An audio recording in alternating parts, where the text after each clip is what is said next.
Taren S, and welcome to the House of Witchcraft. I've been doing magic for a very long time now, and I'm so happy to open up my cottage to you. Come on in. Hello, House of Witchcraft family. I am so happy to see you today. It has just been the most hectic month for me personally, and I know for a lot of you witches out there as well. You just feel like the world's all sorts of discombobulated. Things are not making sense. And I was sitting down a couple weeks ago just sort of feeling like my space was a little off. And I went old school on it, and that was I made a protection sigil. And I want to share it with all of you witches because I think this is something that, oopsie daisy, I think this is something that we all need right now. And I'm going to start by showing it to you, and then I'm going to talk about it. First, it's a little piece of wood. You can get it at the arts and crafts store.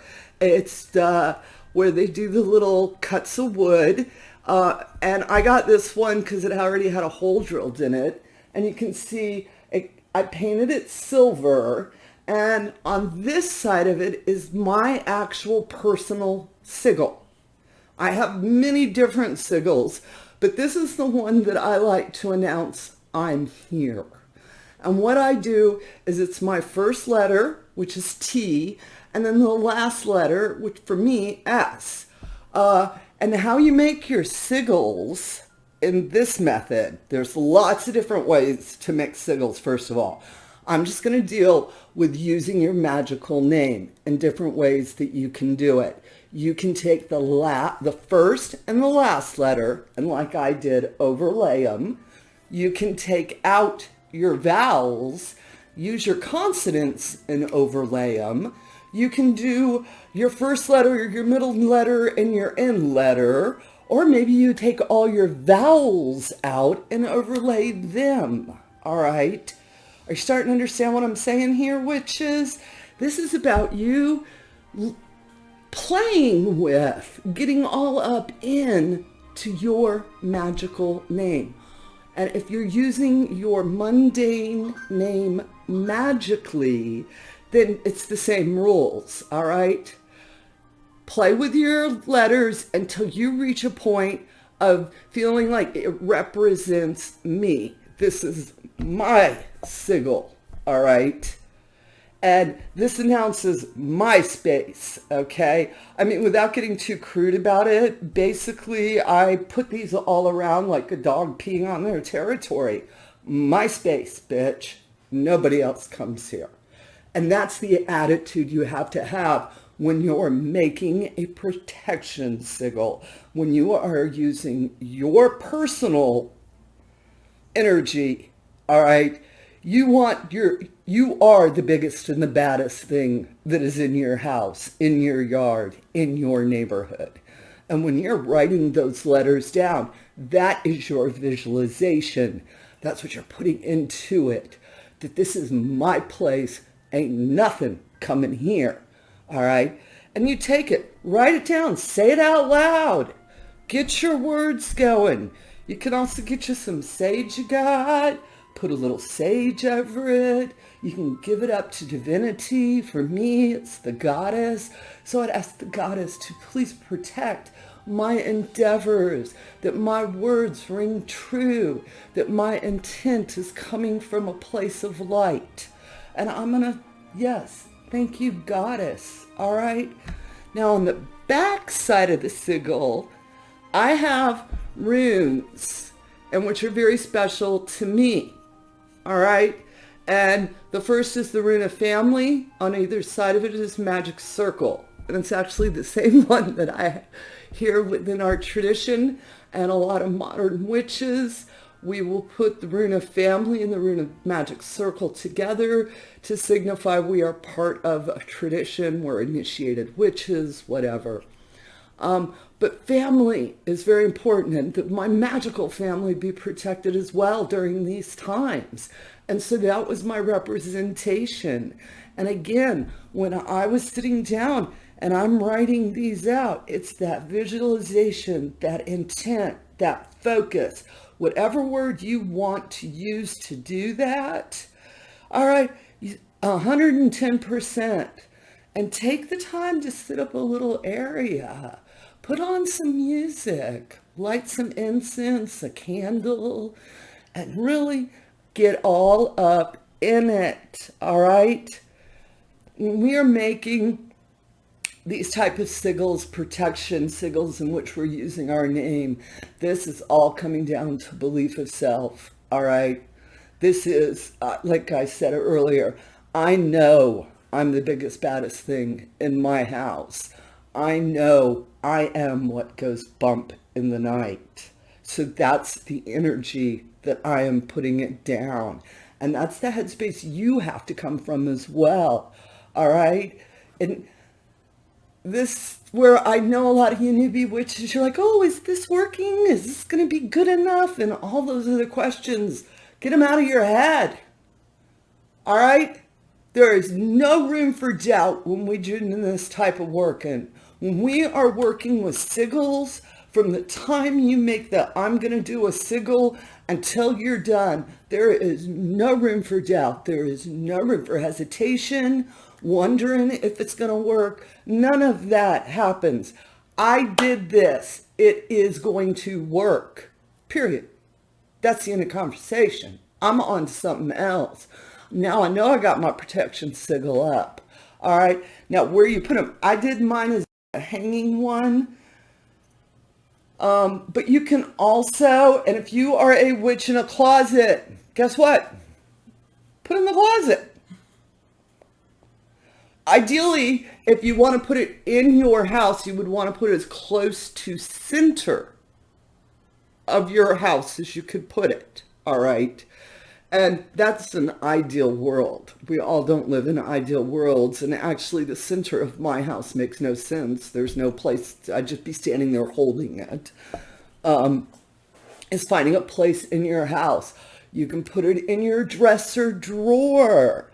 I've often said that the best place to hide things is underneath all of the makeup. If you're lucky enough to have a makeup drawer, you know. Underneath your hair scrunchies, you can find a little corner of your house and you tuck this in it. And yes, you do want to periodically take it out, recharge it, feed it, re-energize it. Again, your words. And I'm going to take it out. And that's one of those, I'm just going to give it up to the goddess moments, that this is my protection sigil. It's been doing a good job. Ain't nothing happened here. And I want it to keep doing a good job. So I may wait for a full moon, go out, hold it up, give its thanks up for the work it's done, and ask it to continue working more. Sigils are very personal, and everybody's going to tell you the way you should do it. And for you witches that have watched my videos before, you know I'm going to say, this is a do you boo, all right? And this is really connecting to what feels right, connecting to the energy of the sigils. And sigils are all the way back to cavemen, all right? These are ancient mystical lines that are being drawn.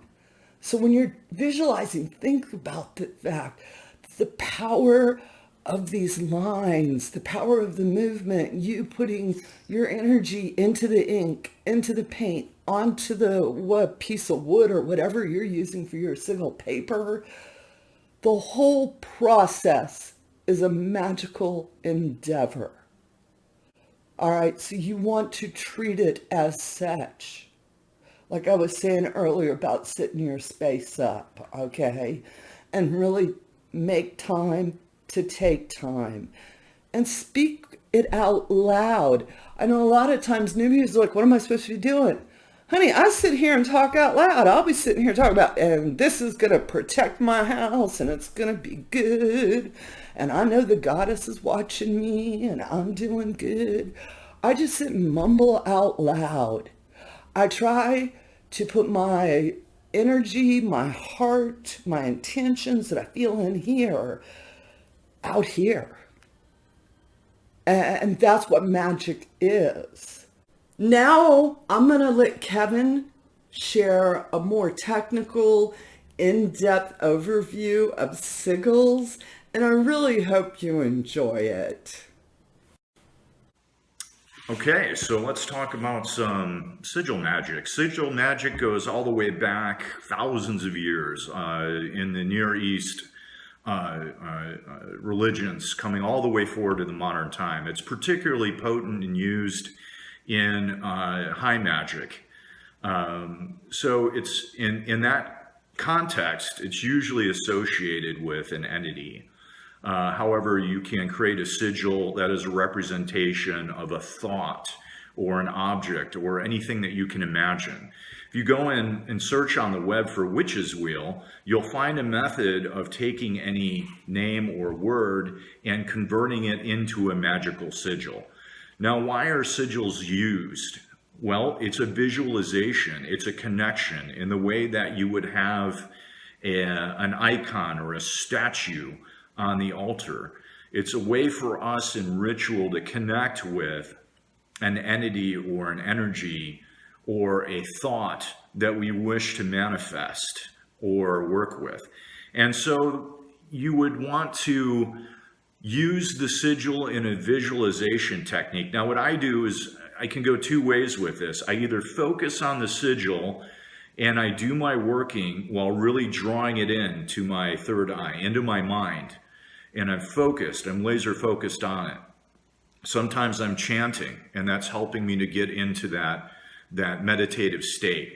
The other way to do it is to imagine yourself going into the sigil, almost like the sigil is becoming a gateway or an entryway for you to pass into.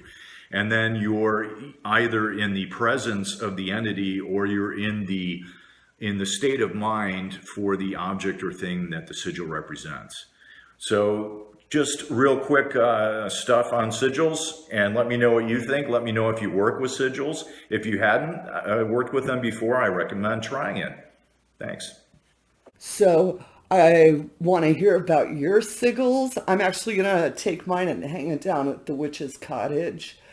I want to hear about your sigils, how you're using them, what you're doing with them, and everything else. And of course, if you are a newbie witch, welcome home. I'm so happy to see you here. It's been a long time. I know the journey's been rough. All right, but you just got to keep doing you. You do what feels right. You do what you know in your heart. All right, and you will be on the right path. And it's going to be a little bumpy at times, and you may come up against some gatekeepers or folks saying what you can and cannot do, and you just wave and smile politely, and you just keep on going. Our community is an amazing, diverse place full of all sorts of folks, and you will find your tribe. I guarantee it, sweetie, because there is a lot of weird in our community, and I'm saying it with all the love because I'm part of the weird. That's what I'm talking about. All right, witches, thanks for joining me here today. Please press the subscribe and, of course, notify. And if you like what I'm talking about and want to learn more about what Taren S does and getting up into Crossroads Witchcraft, we do have a Patreon area. Love for you to join. Those donations help keep all this going. All right? So, love having you.